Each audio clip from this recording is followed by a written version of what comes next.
Well, here's another episode of the Grow with the Flow podcast. And today our guest is Hugo Pereira. Thanks, Hugo. Thanks for joining us. Yeah, thanks for the invitation. Glad to be here. So, we've known Hugo a while. And as a quick background, I always like to prep a nice intro. So, you're the founder and, co-founder and CEO of Ritmoo, which is a goal management platform aimed at B2B teams. Yeah, correct. Yeah. Yes. Previously, I think people know you best for, other than the fact that you've been leading marketing teams for well over a decade, you were the chief growth officer at EVBox. And generally your whole thing, especially if anyone checks you out on LinkedIn, helping teams go from 1 million to 100 million. That's kind of the range you operate in. Yeah. And with EVBox, they were a small local brand, not particularly well known in the EV space. And basically you helped lead them on their journey to becoming like the market leader. And if I'm not mistaken, you're also an advisor and an angel investor in several different companies. So quite a track record. And the first thing we always ask of our guests is to tell us your origin story. Tell us how you got here, and start as early as you like. Okay. So before I was born, now let's start more serious. I think my whole life path composes of two themes. One of them is the seeking being an agent of positive change, and the second one is being a catalyst for growth. And those two are always present since I remember. And of course, like you say, go back as early as I can, but everything starts with childhood and the context of where I was born. A small city of 10,000 people, everyone knows each other to the point where I'll go from school to my grandmother and I could stop in the supermarket, get a carrot, and then I'll just leave. And then my grandmother will go and play the next day. So that's how small it was. That's how connected it was. But the reason why I'm sharing this is because my dad was an entrepreneur, or is an entrepreneur, even if he's in his 70s, he still manages two companies. So I always saw this entrepreneurial spirit.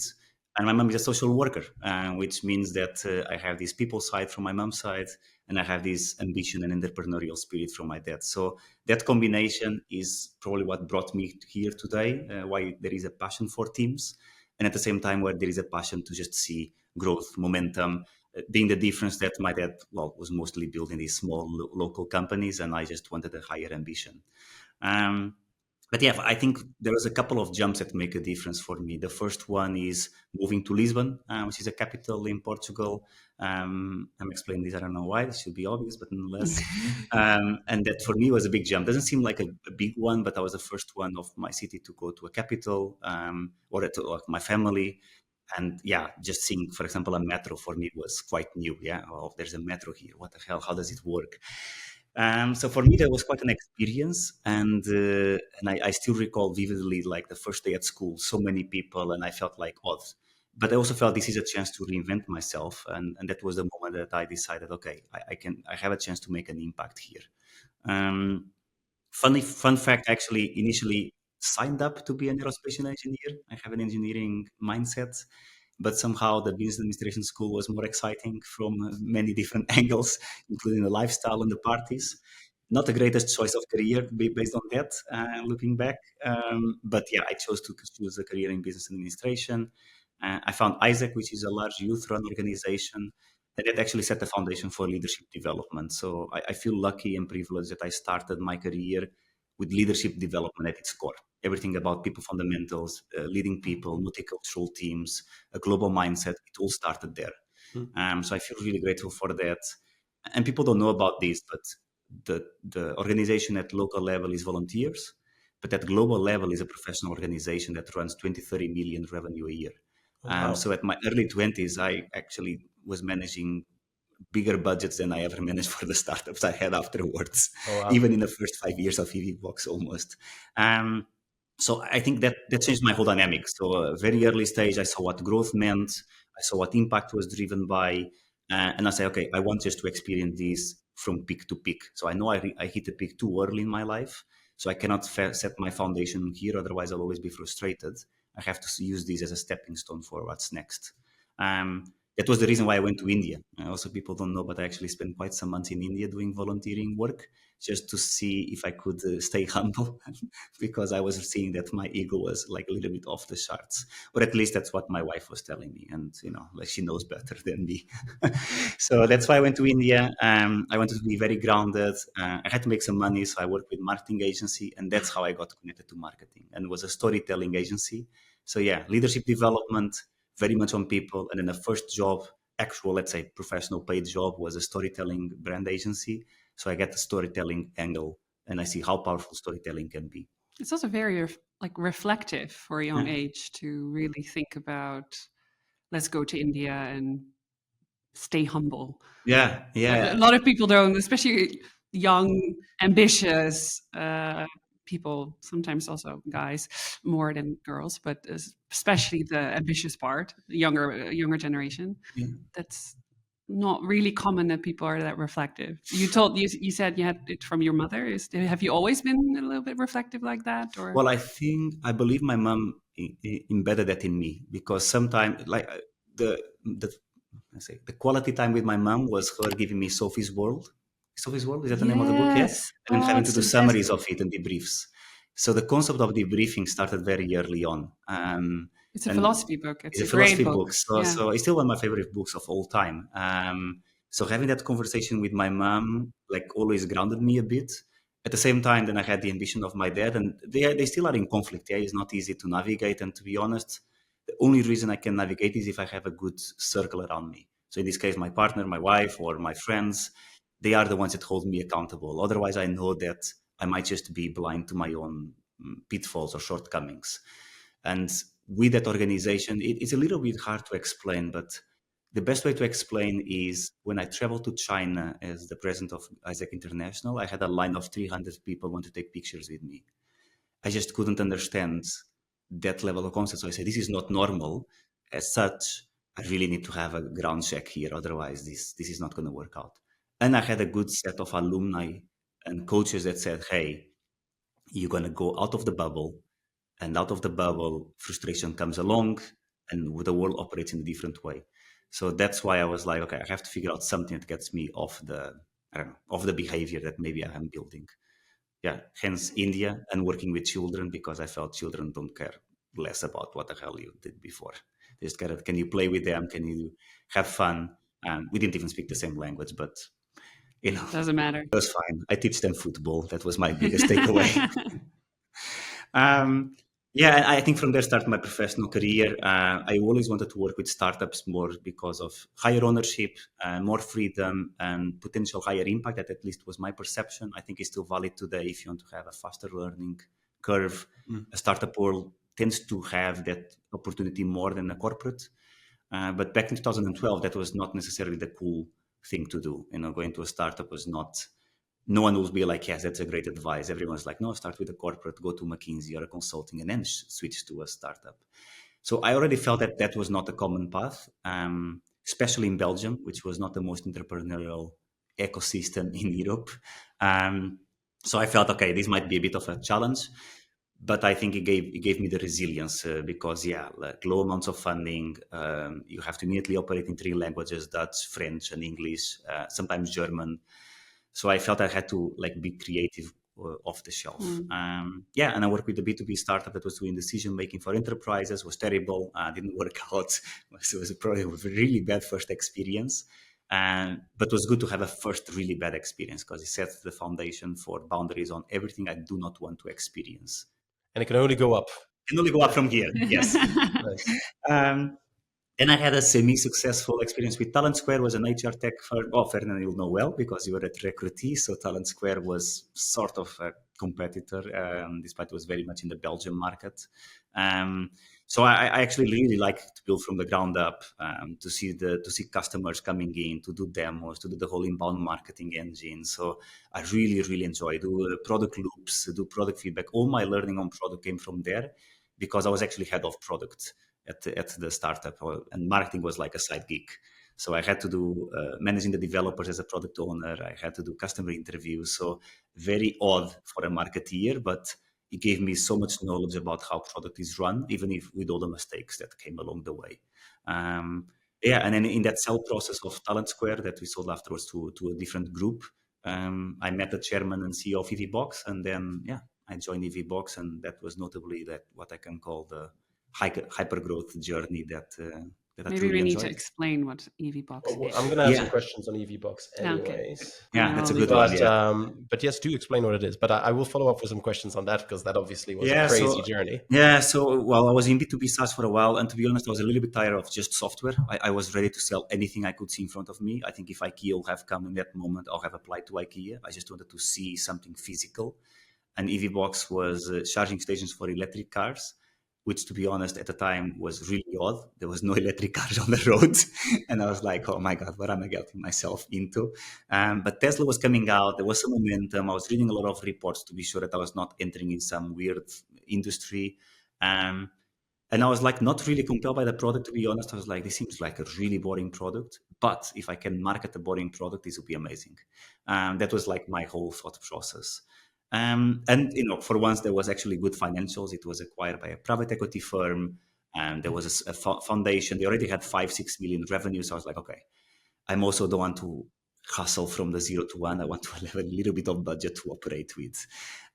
So I joined in, and first was in Almere. I thought it was Amsterdam, so that was the first mistake. So Those harsh realities, the harsh reality, Greater Amsterdam is not the way to start a company. Start thinking about an organization. But yeah, the essentially was building, manufacturing electric vehicle charging stations for businesses to equip in their sites so that people can charge their electric car at home, at work, or in public. And they build the charging hardware and the software. And well, it grew to become one of the market leaders in the sector. Fast forward 5-6 years. Yeah. Yeah. And then after deciding you didn't want to do the whole 0 to 1 thing, you wanted to have some budget to play with, you did the whole EVBox thing, and then you decide to start your own company. Yeah, crazy idea. Yeah, let's Back drop to- all the financial income and get off the safety net. To be honest, the catalyst was a few things. One, I felt I was just not learning anymore, and for me, learning is a big aspect of my own path. I felt I'm stuck, and not from a job title or whatever point of view. I was just stuck in terms of knowledge. There's nothing here that excites me to do more of. 7 years in the same industry, I also felt that there's so much knowledge someone should have about kilowatt hour battery powers and smart charging and load balancing. I'm like, I don't want to be an expert on Or a this. startup or scale up. It's also a long time to be at one company. It is. You get so much into the depth that at a certain point in time, I didn't know if I was being the stubborn person of this is the way it works versus like this is the way to experiment, So I felt it's time to get out of the comfort zone. I was also becoming a dad.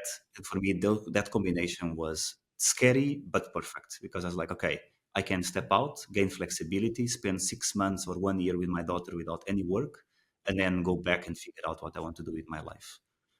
So my first priority was like just zero, like doing nothing for 6 months. And that was actually scarier than starting something because the absence of anything, it's incredibly scary.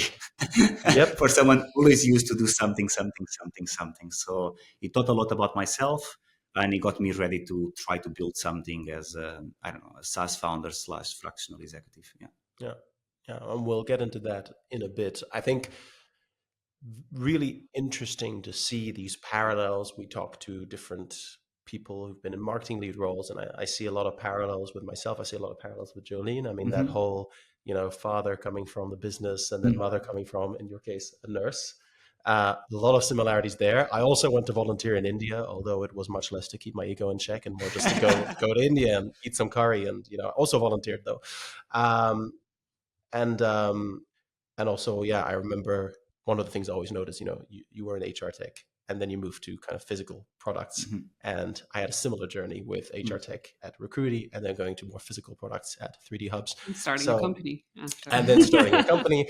So understand always funny how these journeys can be so different but still have those similarities. And I think what's interesting here is, and it reminds me, this morning I woke up at 6:30, and I was just kind of too close to my alarm to go back to sleep, and just started browsing a bit. And I read, maybe it sounds sad that I'm doing this at 6:30 in the morning, but I was reading the latest Substack article by Elena Verna, talking about how she's She's like, hey, I just preached the last year and a half being a solopreneur, and now I'm rejoining a full-time role. I read the article as And well. it reminded me of something that we were discussing when we were having a chat in advance of this podcast. Is talking about linear versus non-linear journeys, and people get this idea that as a marketing person, there's just these steps you take. You might join as a social media intern, and then you might move up to being an all-round growth marketer, and then you become a growth manager, and then you become a head of growth, and then you become a director of growth, and you become VP, and then you become C-level, and you can either move up a role or up in size of company. But rarely when we talk to people at your level has it been that linear. And curious what you think about that. And because your journey has been kind of crazy. You were like at the top of the mountain very early. Then you went to this startup experience you didn't enjoy. Then you went all the way up with EVBox. Now you've gone back to starting your own thing. How has that affected your trajectory? Well, if you pick up on a marketing career, I think because marketing has become such a wide set of disciplines, like almost impossible to master from anyone. I think it's almost impossible for a marketeer to be an outstanding marketeer if you don't step out of the marketing angle, because you need to understand what every stakeholder, internal or external, is going through. So the first startup, I was doing sales, and that was one of the reasons why I was also unhappy, was because the founder just said, well, we don't have a salesperson. You are going to do all the demos. You are going to do all the outbound. I hated outbound at the time.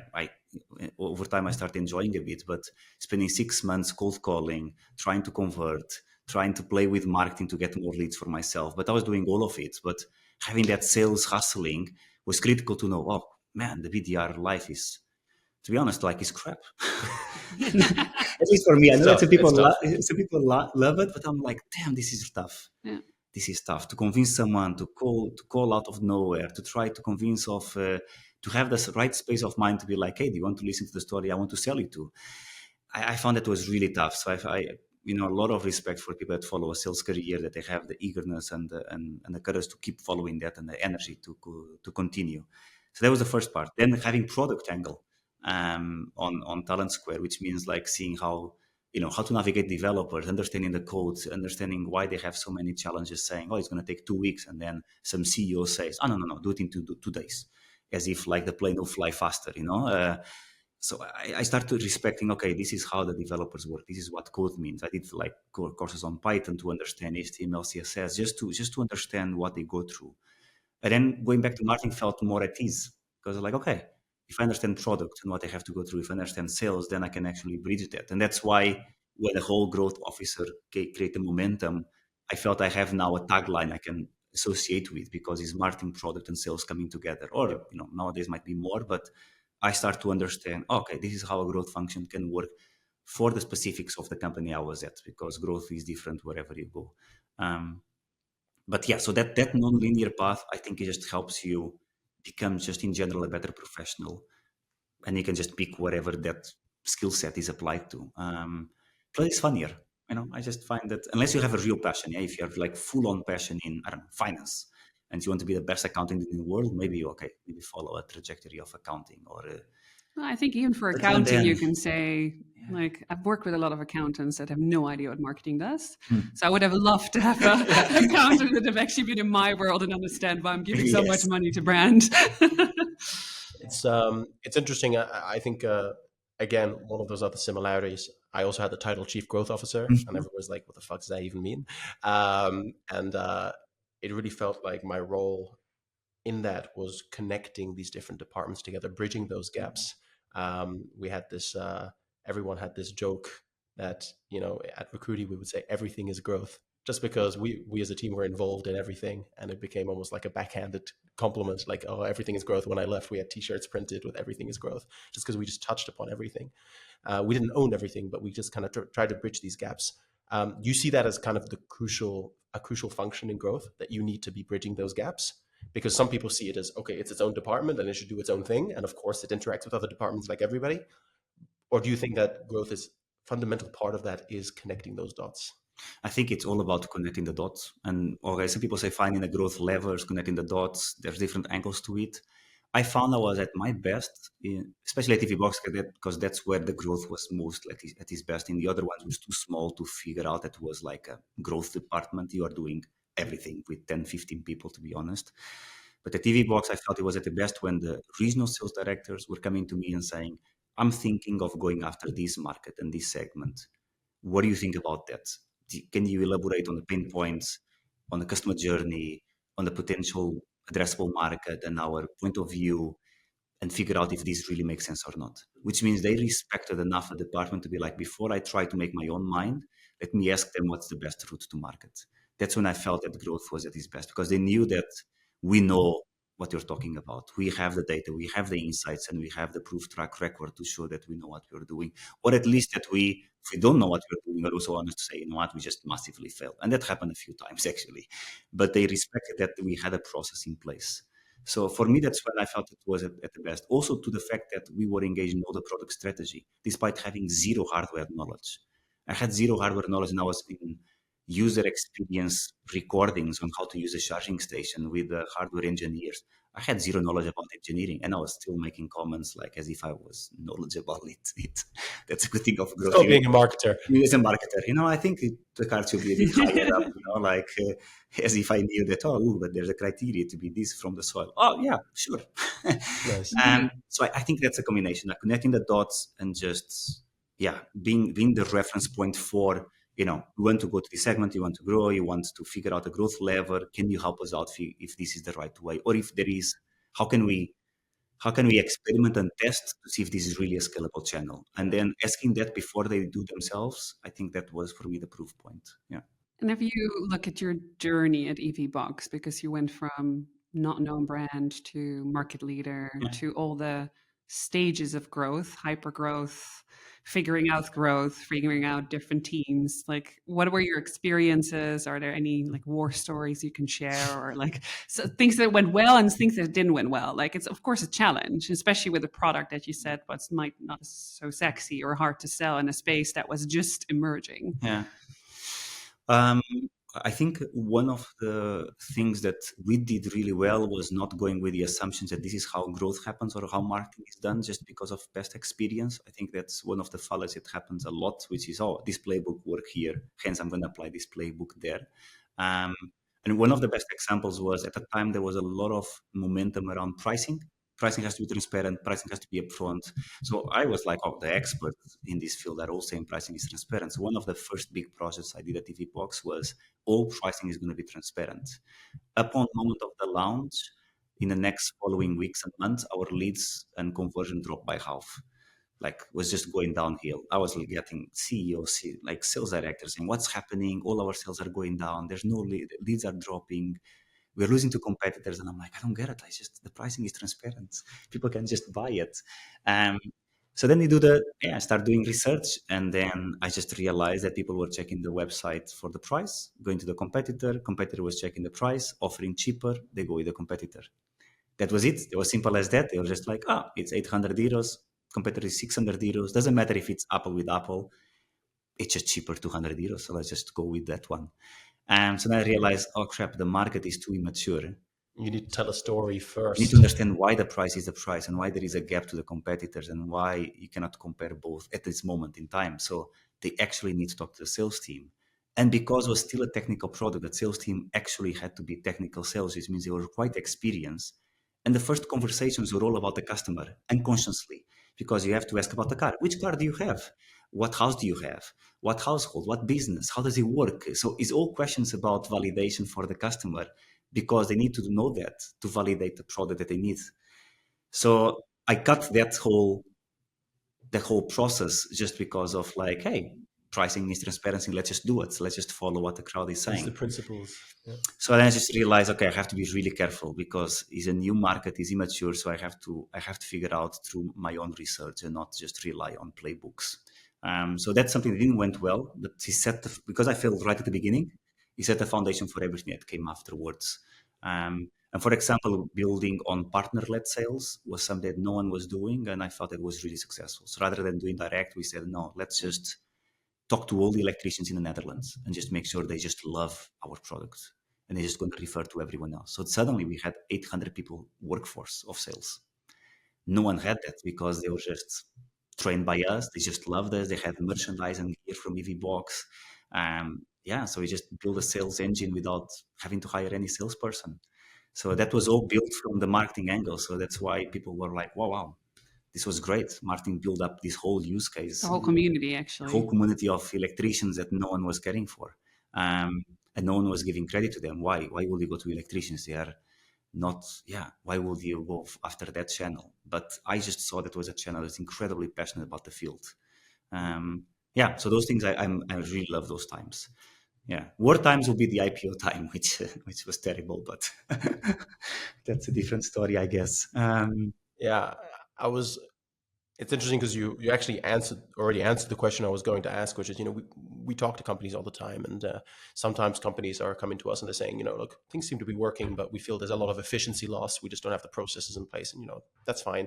But sometimes we talk to the clients who come and say, I need to 10x or 50x, and we always explain that you can't really micro optimize your way to a 50x, at least not in B2B, for sure not. It's not, it's rare. I mean, we had Jake Stainer on a few weeks ago, and he said, he came into the company and he noticed that, there were 40 demo requests stuck in a broken Zapier connection. Okay, sometimes that happens. But generally, it's these big moves that change the game for a company that goes on that kind of journey that EVBox was on. And you shared one here, which was this partner-led sales. I guess that was one of those. We always talk about unlocking because it's literally, growing from A to B to C to D. It's basically just a series of locked doors, and you need to just figure out what's going to unlock that next door, almost like a video game. Do you have any other examples of the kinds of things that just unlocked that next level of growth? Well, quite a few of them. I think two of them that come to mind. One of them is one that I didn't like, but somehow I couldn't get rid of it, and it became so big. So I'm still torn that I don't know if it was good or not. But I have to give it to the team. So there was a lot of unclarity about what charging station do I need for the car. It's basically almost like I need guidance for the product because I'm too immature. The equivalent for the people that are listening will be like if you're going to buy a smartphone, you'll be at a stage where there will be questions like how many gigabytes do I need to send emails? No one questions that anymore, but it will be the equivalent at the time. People were asking us what we consider dumb questions, which is how long do I have to charge to get home? Like how much is home? 20 kilometers. It's fine. You're going to get home only 20 kilometers. But people were afraid. Yeah, range anxiety was big. What if the car gets without battery? Who picks me up? So they just needed a trusted source. So we start creating landing pages for every single car that was in the market and what kind of charging station they need. It's a lot of work. And especially as it grew, we're talking about hundreds of cars, hundreds of landing pages translated in 7 different languages. That's hundreds and hundreds and hundreds of landing pages. I was going to say with AI that would be easier, but given that ChatGPT stops at 2021, that probably wouldn't have worked if it was 2 years old data. And there was no database yet, so it's not I could build an API to a database. Down the line, actually, it was afterwards what made it easy. There was finally someone that was building a database and creating an API, and we could fed the data from them. But for 5 years, there was always this pain point on landing pages of all the cars. And then there was people calling us like, I see this car is available in the Spanish landing page, but not in the Dutch one, and then vice versa. And then the cars have different configurations in the countries. It was a massive amount of work, 800, 900 landing pages. It feels like a bit the old SEO game. Just build a landing page for every keyword. And now comes the unlocking trigger. It was for every single car. I think still today, if you search, Tesla Model S charging specifications, EVBox is the top one for every single one of them, which means that I can check. Incognito and just test it out. But it meant that every single consumer was checking the page of EVBox, which means that they were getting EVBox at home and they were recommending EVBox to the workplace. So this whole loop was happening without us necessarily doing it on purpose. And then every time we wanted to remove the pages because we are B2B, this is just bringing so many unnecessary traffic, let's say, or not ICP. Yeah, the sales team, no. I use this for every single sales conversation. So yeah, we just have to keep maintaining it. And so that was unlocking growth, but from something that we not necessarily wanted to become as big just because of the amount of workload it was taking on the team. We had to have interns just doing that. Yeah. I think this really comes down to, and this is what we say to companies a lot, is the what doesn't differ so much from company to company. There's only there's pricing and there's positioning and there's, knowing your ICP, and then there's delivering a good product. But the how is what differs for every company.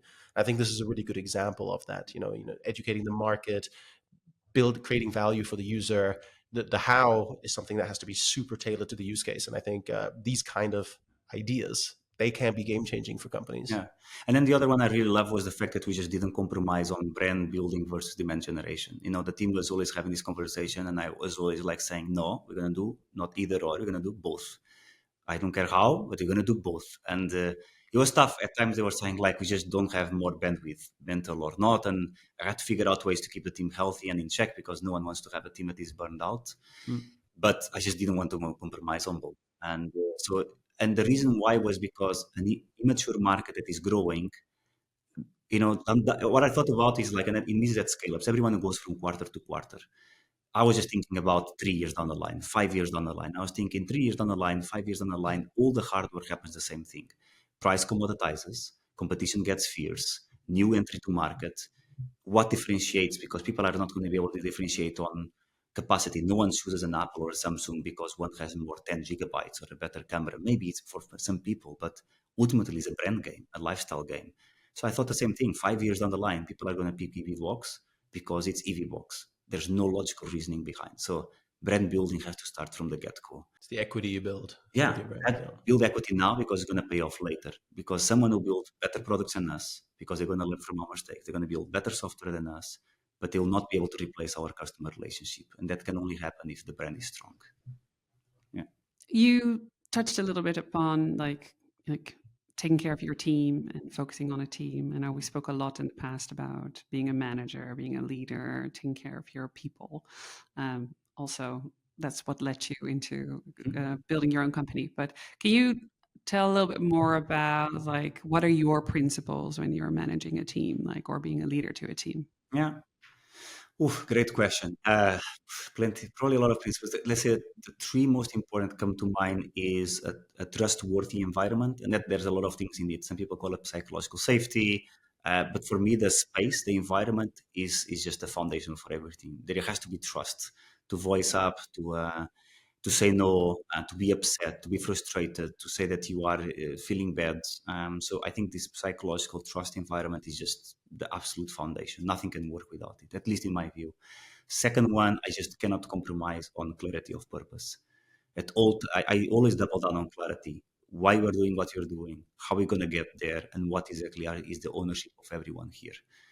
So for me, that was across the company always, but for a team foundation, I don't want to have questions about, I don't understand what you are doing on how we are doing. You might disagree, you might have doubts, but you cannot have doubts. And then the third one on the team, it's always this balance of analytical insights versus gut feeling.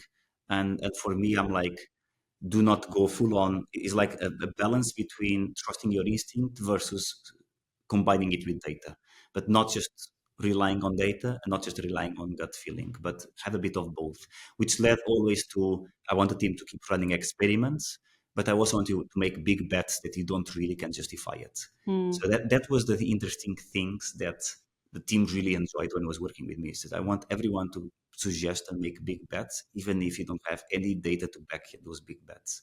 And it led to things like, I don't know, doing in the Amsterdam tried, we wrapped the charging stations with Vattenfall and the other companies, So there's no necessarily monetary value to it, but it was a bet of like just doing something that celebrates also as different, and so you just did it because it's fun. It's fun, yeah. It's fun. And I think that's the underlying element, which I think is missing in a lot of teams I meet today as a fractional executive on freelancing work, which is a lot of times it feels that the fun is out and the creativity is out. And they're connected a lot of times. For me, they are always connected. Yeah, you need to have fun at work, especially in a marketing organization or growth organization. And this fun element is taken out by, I don't know, all these metrics and stuff. And I do care a lot about results, but you need to have fun to learn. And for me, creative power is even more important now than before because of the whole AI element. Everyone following the same playbook. Everyone accesses the same playbook. So you need to be a bit creative and do things a little bit off in order to stand out. Yeah. And almost every time you hear about this new thing that a company's doing super well, and then everybody starts to follow, it always starts with a creative and generally fun thing. A lot of the times, that's where some of the new ideas are born. And we're in markets where once a company does something that works, everybody copies it, and that idea just gets done to death and it stops working. Yeah. I think that creativity and fun, and this is something we had Max from Unmuted on a while ago, and he also said, like marketing teams should just have fun. Like marketing is inherently, traditionally, a fun activity. It used to be cool posters and crazy campaigns, and you could make a mark with good marketing, and then it became this weird operational drudgery, writing boring blog posts about things that no one's ever going to read about. I think that fun aspect has gone lost. So I think it's interesting you mention it, because it's something that's popping up quite a lot recently. Yeah, we had like a lot of like random things that don't make any marketing sense in terms of demand generation. We had the photo context of the most appealing photo with a charging station, and we ran that contest on Facebook at the time. LinkedIn was not as big. That created so many weird photos. I'm like, oh man, this was such a terrible campaign. But people had a lot of fun doing it. We did a WhatsApp campaign that people could send the location of a place that they did a charging station, and it became basically a center of complaint. So we had to shut off the WhatsApp because it was all messed up. So I don't know, but we just had fun doing that, and those things also made the team feel like I'm learning a lot. And yeah, this didn't work, but something You're else still will work. building a brand, though, even though it's not has monetary value. Yeah. A lot of these creative ideas do build some form of And personality. Because people see the campaign, see that you guys are fun, see that the brand is fun, and that it creates personality for the brand as well. Yeah, and everyone had responsibility, everyone had ownership. Sometimes people wanted to run the retrospectives, not me. So people saying, I'll take the retrospective next week, and they'll come with creative ideas to do something different in the retrospective. So also there was this shared ownership on the team, because my goal is always I should reach a stage where I'm obsolete. Yeah, where I am not needed. The team runs on its own. And then I can actually have the space of mind to think of things that they don't have just the time to do it. And for example, that allowed me to tap into policy. Which growth person goes into policy and European Commission and all these kind of things? But I thought about this is going to be a growth lever because no one is doing it. Sooner or later. We're not talking about fun anymore now, though, right? We're not talking about fun anymore now, though, are we? No. It was fun for like the first 6 months. Then afterwards, it's not fun. And then the policymakers came along and stopped being fun, ruined the fun. But the art of creating an alliance and going and talking to your biggest competitor and say, let's put our efforts together and build a joint alliance in Europe to influence like how the charging landscape should be. Because if it's standardized, it's just going to benefit us all and avoid all these customizations which increase cost, all these kind of things. So for me, it was a growth lever. Let's talk to the European Commission to help standardize how charging is seen in Europe. That would not have happened if I didn't have the space and the bandwidth to do it. And, like which growth person will have policy and public affairs under them, and building an alliance and having a policy affairs director reporting to growth officer. It didn't make sense, but made sense in that specific period of time because I had the space to always think about what are new ways to build a brand, to unlock the market, because the market had to grow for us to grow. So that was for me the way I was thinking. Yeah. Maybe a last thought or question on this topic of team leadership management. I mean, I think you're both great managers. I don't think I was ever a great manager. I've always had a lot of fun with my team. I got along with my team. Clément here in the back is like doing this. I don't know if that's in agreement or disagreement. But I never enjoyed being a manager. Never. When I felt like I was managing managers, that was always my moment to say, okay, it's time to move on. One of the things we talked about in preparation of this was celebrating individual contributors. Mm-hmm. And when you said it, I felt like that is something that I always put a lot of value on, although I never really thought about it as, and I have been in teams where it's just like you do shit, you get to the goal, you don't reflect on it, and you just go to the next thing, and nobody celebrates any wins.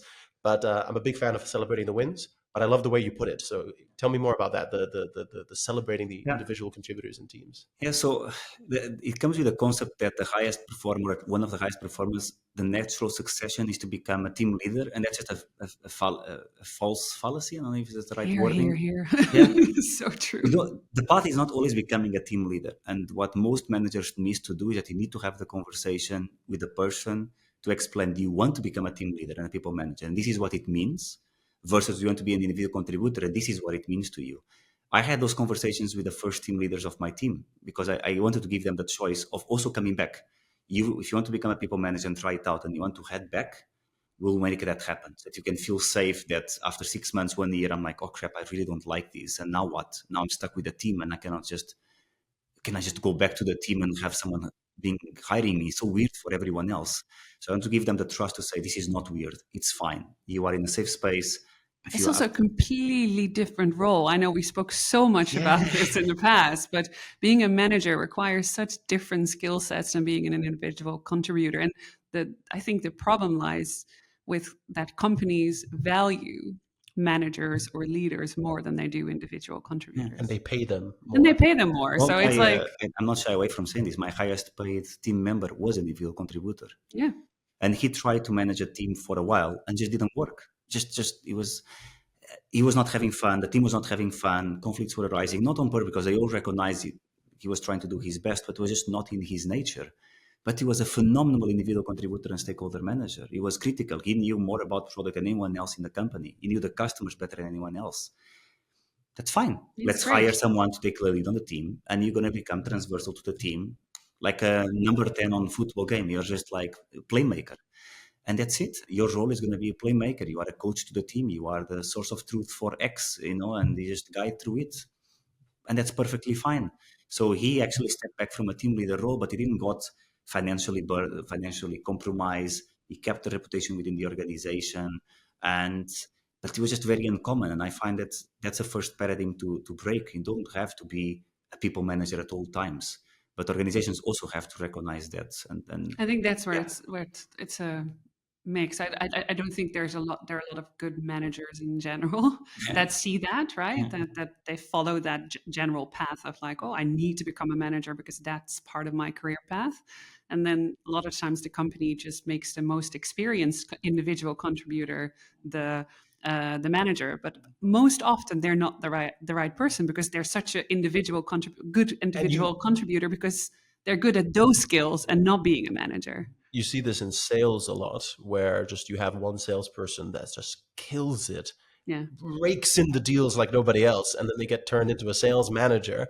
And you, on the one hand, get very often, I mean, this has nothing to do with sales, but you end up with somebody who maybe doesn't want to be a manager, isn't a good manager, and you lose your best salesperson, which is such a rough one. But that dynamic can also go the other way around. Sometimes great individual contributors who do want to move up don't get to move up because they're such good ICs.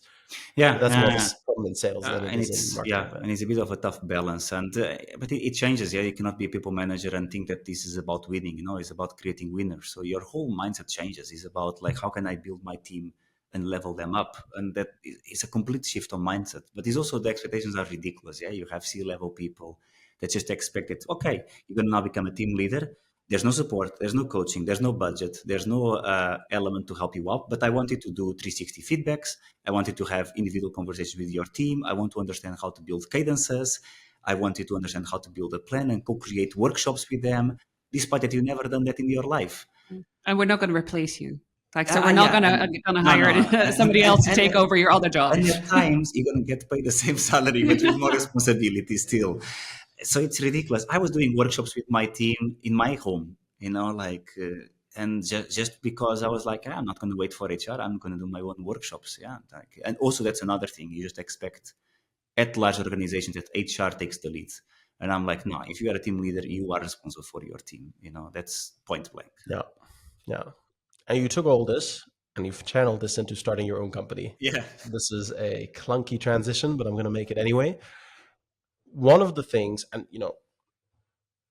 maybe this is when I went from executive, relatively successful executive with a big amount of luck and quite a bit of hustle to founder, it was a tough transition. I think there are just simple things that I felt founders with no experience were doing basic things 50 times better than I was with tons of experience. I always felt like the experience got in my way sometimes because I would overthink. I would think too many steps ahead. I would avoid step 1 and 2 and 3 and jump straight to step 6. what was your experience shifting from very experienced and successful executive to being a startup founder? Because others who have done this have, I've heard, had similar experiences to me. Yeah. Yeah, it's a great question, and to be honest, I don't even think I have completed that transition yet. I'm still in the midst of it. I even think I'm still at 10% of that transition. Well, how's the first 10% been The there? first 10% are terrible, but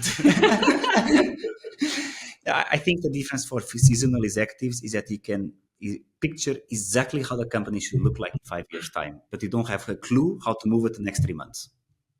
I think that's the main challenge. But if you ask me how the company, how Ritmoo should look like in 5 years' time, I can draw you draw you everything, exactly how it will work, the culture, the type of customers, etc.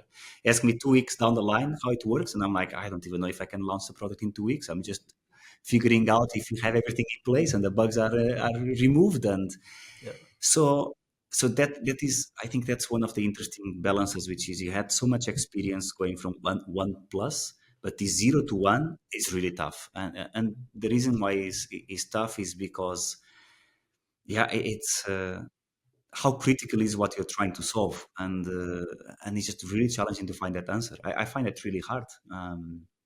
There's so much tooling out there. What's one more, and how to stand out, and that's an answer I just don't have today. So the only way to go through it is tons of product feedback, tons of assumptions, and that balance of how much product feedback to take into account versus how much of your opinion takes over. I find it very challenging, to be honest. But the biggest shift is with EVBox and the previous companies, there was an MVP out there. There was already something. There was customers, there was users, there was things to build on. Now, at least for me, there's the MVP to come out. And because of the high standards I built over the career, this MVP keeps on leveling up. So I Less never, and less MV. so many times it was a full-fledged product without a proof of track record, So I find that's the biggest conversation. What is an MVP in a world where MVPs are become more and more scrutinized? Yeah, where you need to give value off the shelf. Otherwise, you might burn the bridges, and then you go back and you lose the trust with the network that you built. Yeah. But if you wait too long, on the other hand, Too long, get surprised by companies or startups that, oh no, they're also launching exactly what you're launching, because this always will happen. Oh, you see it. At Reveal, in my last company, my co-founder coined the term minimum lovable product. Yeah. I think Kyle Poyar also coined something similar, like minimum engaging product, minimum, I don't know, something product. But it's the bar is rising as well. What are the challenges you're facing right now, and how are you dealing with them? Well, one is let me say, put it by how to filter the feedback that is constructive versus feedback that is there just to be nice. Because you're running a lot of experiments with, I don't know, teams, business, but some of them, that you enter there because of who you are, your network, or what you've done in the past. So they are willing to give you the benefit of the doubt, which means that they are not testing because there's a pain point. They are testing because this is interesting. Which means the feedback afterwards, every time I hear the feedback, it looks really nice, I already know, oh crap, this is not a great feedback. But if you say it looks really nice, it means that you haven't really felt the pain. So that filtering is one of the tough ones, because me and my co-founder were in agreement that we only launch something that we found at least one critical pain point that people tell us, yes, this is actually solving something. Otherwise, you don't put it public. So now it becomes also like, are we being too assertive with ourselves, and that's also limiting us? So now we are entering these conversations of, okay, let's just put it out there, but this is still good enough. This question of good enough is also slowing us down. So now we're getting to the stage of like, okay, I think we've spent 1 year on this good enough. I think it's enough time to just let it be, and let the market dictate if it's good enough or not. But this was, at least for now, the toughest one. And the other one was the whole network around. My network when I started was all founders, VC funded founders. So my whole LinkedIn was raise 10 million, raise 5 million, raise 1 million. Doesn't even matter if they actually are successful or not, but it was just like raise. So my normal mindset was, I also have to raise. I didn't even question that there is another method.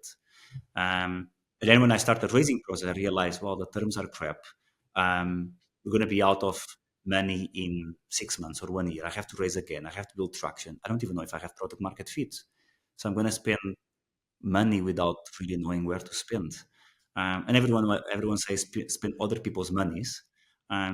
But I don't know, maybe because of my background, social worker, entrepreneur, I feel like, no, I want to spend money when I know that I can spend it well. So that led me to the bootstrap world, and I just try to connect with people that build bootstrap businesses.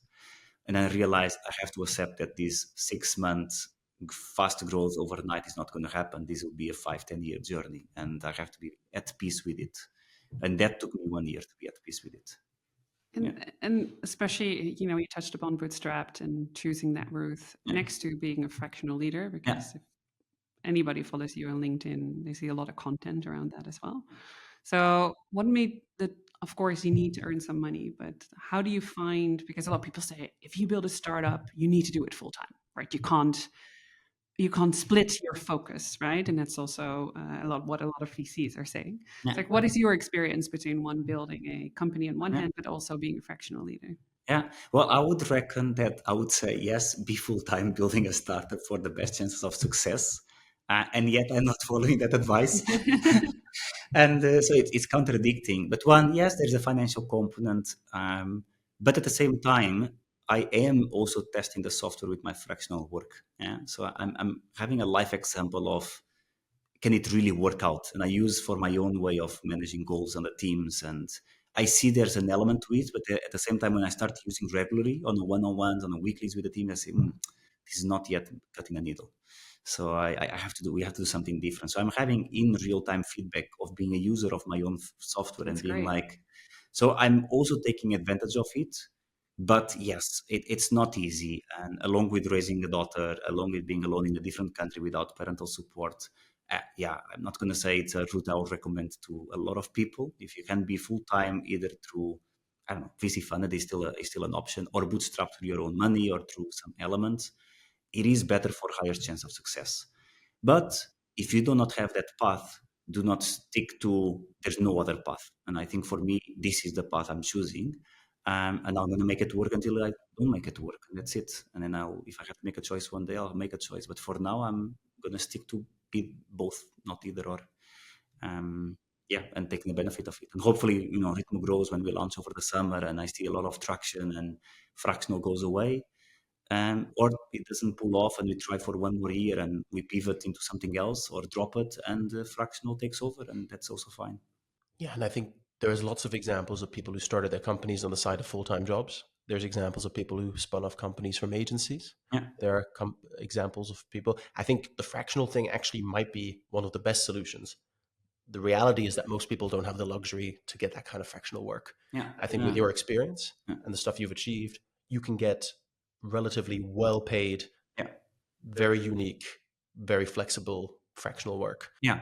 And it was a calculated view. I basically calculated I need at the bare minimum 1 day a week to survive, to pay the bills, and 2 days a week to be at peace. So I know that I need to find essentially one fractional work for 6 or 12 months of 2 days a week, and I can dedicate the other 3 days to Ritmoo. Yeah.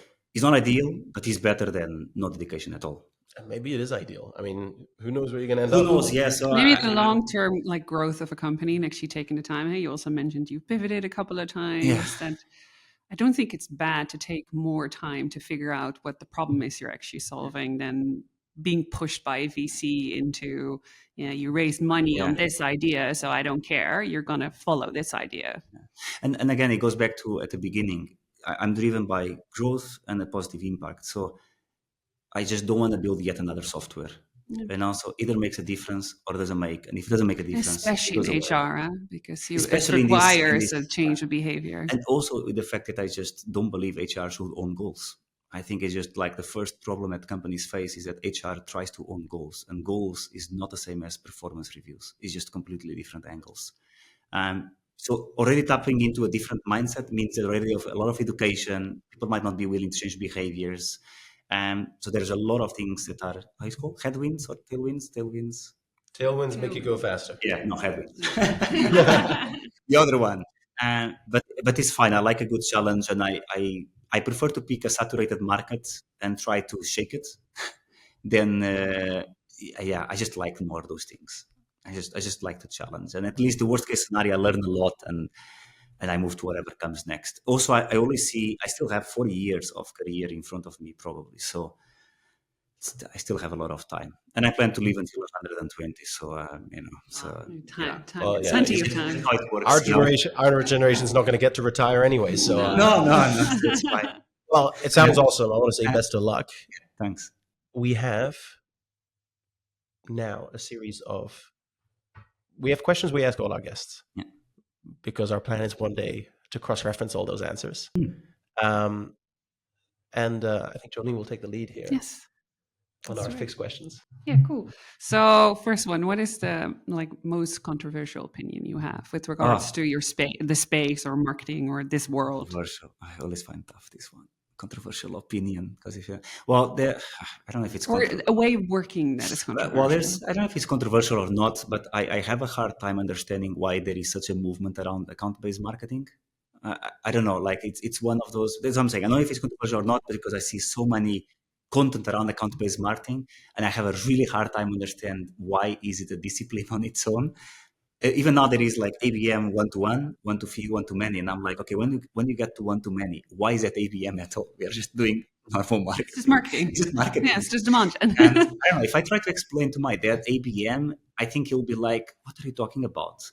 Like, this is just like how I do business on a day-to-day basis. Well, besides that, in Portugal, the business would be over lunch with wine and stuff, but so it's more fun and more welcoming than LinkedIn emails and stuff. But I don't know. I just find it really hard, because it feels like any kind of work I've done in my whole career of marketing. You look at a segment, you look at a niche, you look at a point of view, you try to target like a wide net in some space, and you try to target specific companies that you want to have in your portfolio.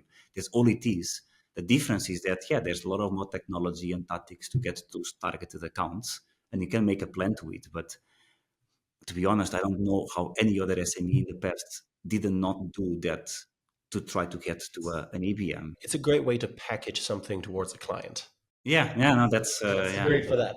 Yeah, I don't think it's very different. It's just, I do think the mindset of the marketeer sometimes changes, because I think you think differently than a lot of marketeers, and I think a lot of marketeers are still trained on mass paid. Whereas if you go from it at a segment and focusing on that niche, it's different. But I agree with you. It's like, in essence, you still find a target audience, you build a campaign, and you show them a campaign. And then afterwards, now there is a lot of software built around that with intent signals, etc. And then they charge $100K a year. And I just, at this point in time, I just cannot see the value for it. But again, maybe proven wrong in the near future. I don't know. Yeah. Nice. What's your biggest or favorite fail? Favorite fail? Yeah. The thing that you experience where you're like, can be in any of your... the pricing one at EVBox is my favorite one, because it just has so many angles to it, but also just the sheer confidence that I had that this is going to double the revenue, double the leads, and double the qualified opportunities, and just drop by half. That was a beautiful... That's a 4x off. It's like, egos. You want to get a check on your ego? Here you go. Here you go, you smart ass. I mean, you did have a 2x impact. Wrong direction. But that's definitely the favorite field. Just the sheer volume of like, we're going to build this smart configurator. People know what they get the price, they're going to come over, and then just work completely the other way around. I still love that fail because there were so many learnings that came out of it. Yeah. Nice. So who do you learn from the most, or what do you learn? Like what are your sources? Are there certain people you follow? One source, one thing, or one person you really inspired by? Well, recently on the bootstrap world, I have been reading a lot and enjoying a lot of the journey of Melissa Kwan, who will be a guest on our podcast in 2 or 3 weeks' time. Yeah. I think because it was at a time that I had a lot of founders of VC funded, so I was like, God damn it, how can I not find anyone that does bootstrap business? And somehow, I don't even know how I got to her. But then the posts resonated a lot with, okay, there's someone that here thinks a little bit more in the way of bootstrap that I actually want to learn from or read more about. So I've been honestly enjoying a lot of her posts and comments. And so I think that's definitely someone I recently learned a lot from. Yeah. Yes. And then last but not least, what is your favorite tool of 2024? Favorite tool of 2024? Yeah, like the tool you use the most currently to organize your life, your work, Oh, or a new yes. tool you've discovered that you're really Well, the excited most about. recent tool I've been enjoying a lot is Taplio for the whole social media management analytics. I actually feel it was really well built. I think it's the most recent tool I've been using a lot. There's a lot more potential to it, but at its core foundation, I actually felt was a good step up from, I don't know, I was using Buffer before for social media. So I felt that was the most recent tool I felt, yeah, this is a really solid, well executed tool. Nice. And Loom, I actually really enjoyed Loom a Yeah, lot. Loom is amazing. Loom is Yeah. awesome. Very nice. Well, thank you. Moving on, we have a segment that we do every week, which I think for the hosts becomes harder every week, is the facepalm and the kudos of the week. And essentially, we highlight, we should give a shout out to something that we think is awesome that's happening. Can be in the space, can be beyond, can be in your personal life, can be whatever. And a facepalm, something that we think is, lame and Yeah. worthy of public criticism. Yeah. So There's let's quite a- let's start with you, because it's happened before that I've accidentally stolen our guests' kudos or facepalm. So Yeah, maybe that's a good one. Yeah. Well, on the facepalm, I'm going to pick up one that I don't know. I don't know if it's a facepalm yet or not, but I cannot figure it out. Which is, I don't know how many people will notice, but LinkedIn introduced games. Games. Yeah, you can do games on LinkedIn, like Wordle alike or something like that. Exactly. Yeah, that was my reaction. Why? Why? And that's why I'm not sure if it's a facepalm, because who knows? Maybe this is a massive engagement, but in an already crowded platform, what kind of ICP research happened that you think about what they really need now?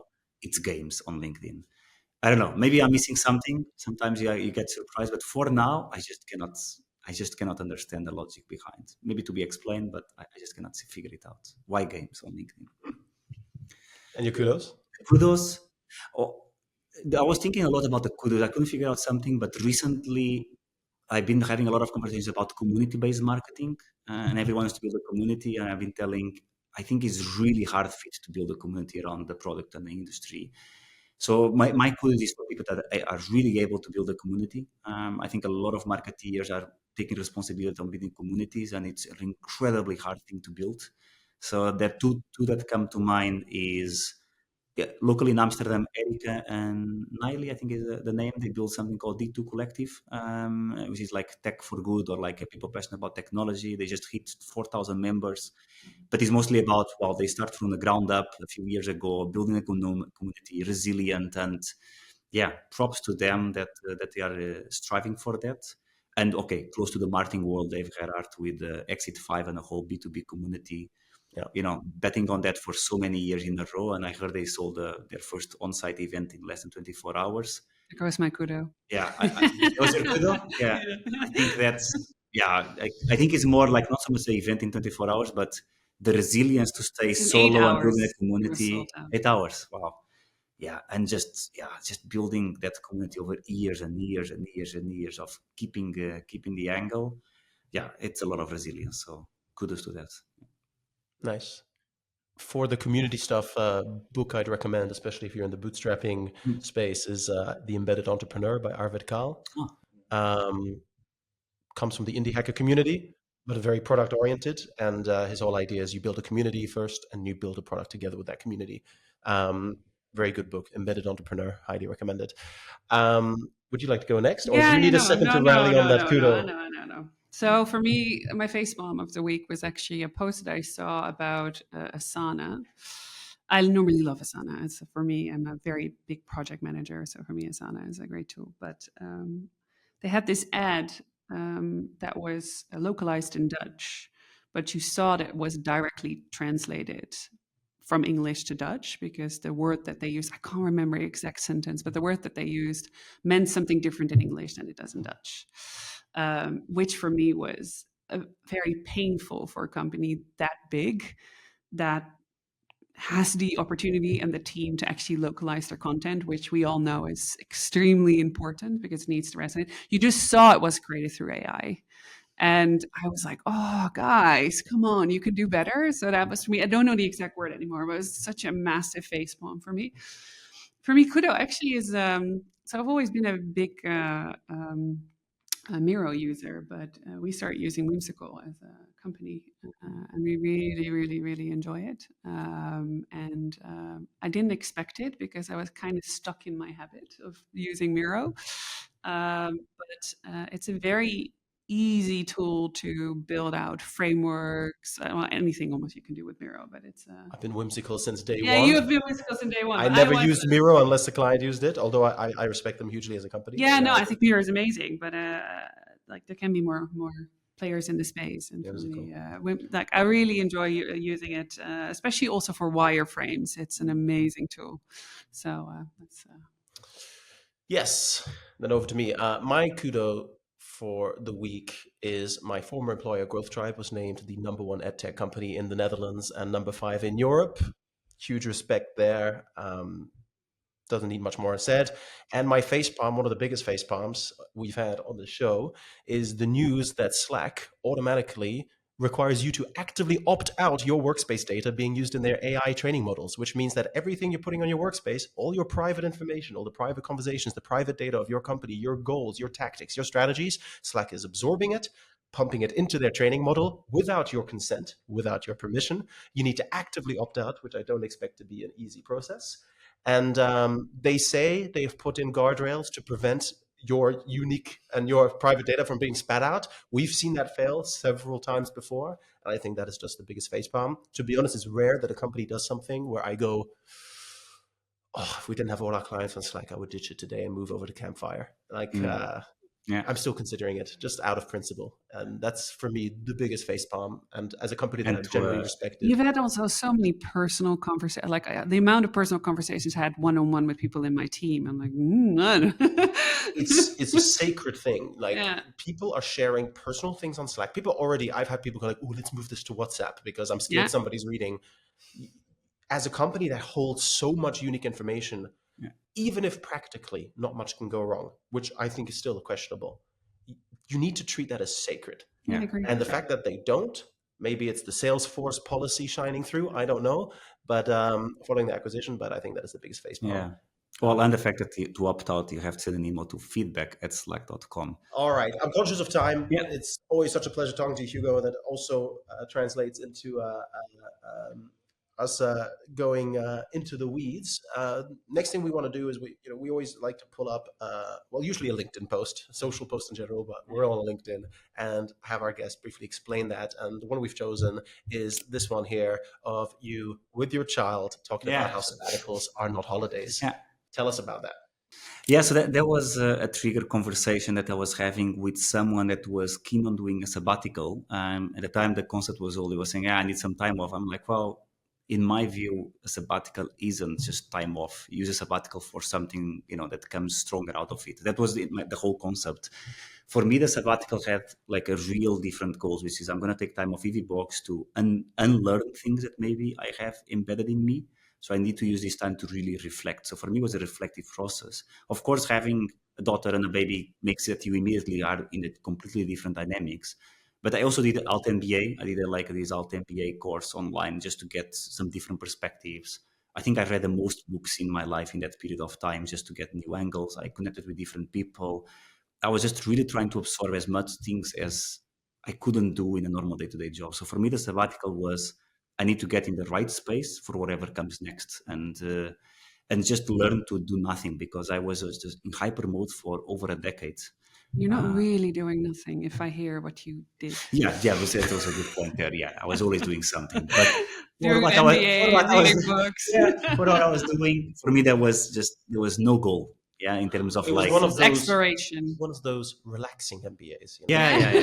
Well, it was actually a really interesting one. It's you can talk about that later, but was a good refresher of leadership concepts. Just a group of that I put it in the show notes. I say that every week, and then I never do. But this time, I will really make an effort to put it in the show notes. And so I think that was it. And then because of that conversation, I was talking to a few other people that did sabbaticals, and they all felt that was like an opportunity of a lifetime. So I felt, okay, let's just write something about that. And to be honest, for max exposure, I thought about, if I just put text, we'll have certain exposure. And if I put a picture, chances that will go higher. And it's one of those LinkedIn games that I don't really like, but this one I felt it deserves more attention. Yeah, and Makes of course, it human. makes it more human. I think that was the intent of it. And yeah, I wanted to somehow put a family picture without compromising on whatever privacy of my daughter. And that day particularly, it's interesting because it was a really tough day. She was really in a bad mood. So it was like I just really need the pause. So it's interesting that this picture talks about a sabbatical, but first from a really crappy day. I love that I think this basically says everything about you. We asked you to explain a post, and you explained the contents of the post, and then you explained the reasoning behind choosing the contents of the post. There's nothing more marketing than that. All right, well, let's go into our last segment, which is our rapid fire questions. These are 1, 2, 3 word answers.